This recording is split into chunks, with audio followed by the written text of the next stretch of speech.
Une certification, c'est quoi? La certification, par principe, c'est une attestation qu'on me donne pour garantir que ce que j'ai fait, donc ce que je suis, un produit, etc., est conforme à une norme, une règle. En formation, on va avoir différents types de certifications. Les diplômes, par exemple, un type de certification. On va avoir des attestations qui sont des types de certification. Et donc aujourd'hui, derrière certification, on a des objets, des natures de choses un petit peu différentes en fonction de qui va délivrer ce certificat. Qu'est-ce que ça signifie d'être certifié? Donc certifié, ça veut dire qu'on m'a mis un tampon pour dire que j'étais conforme. Et donc on peut mettre un tampon entre guillemets sur un produit, on peut mettre ça sur une organisation, donc il y a des entreprises qui sont certifiées ISO par exemple.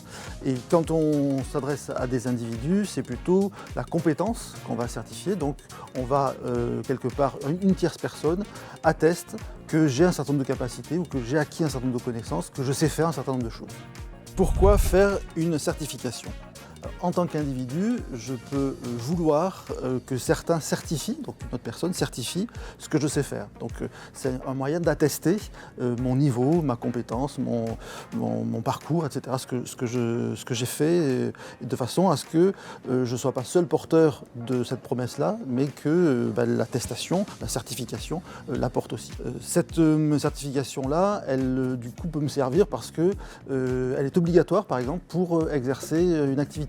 Elle peut me servir parce que j'ai acquis des choses et j'ai envie de prouver que c'est du bon niveau par rapport au poste auquel je postule par exemple. Je peux aussi avoir besoin d'être rassuré moi-même sur mon niveau, et donc le fait de faire une certification, c'est aussi pour moi un moyen de me rassurer sur ce que je sais faire et sur le niveau que j'ai. Qui a droit de passer une certification?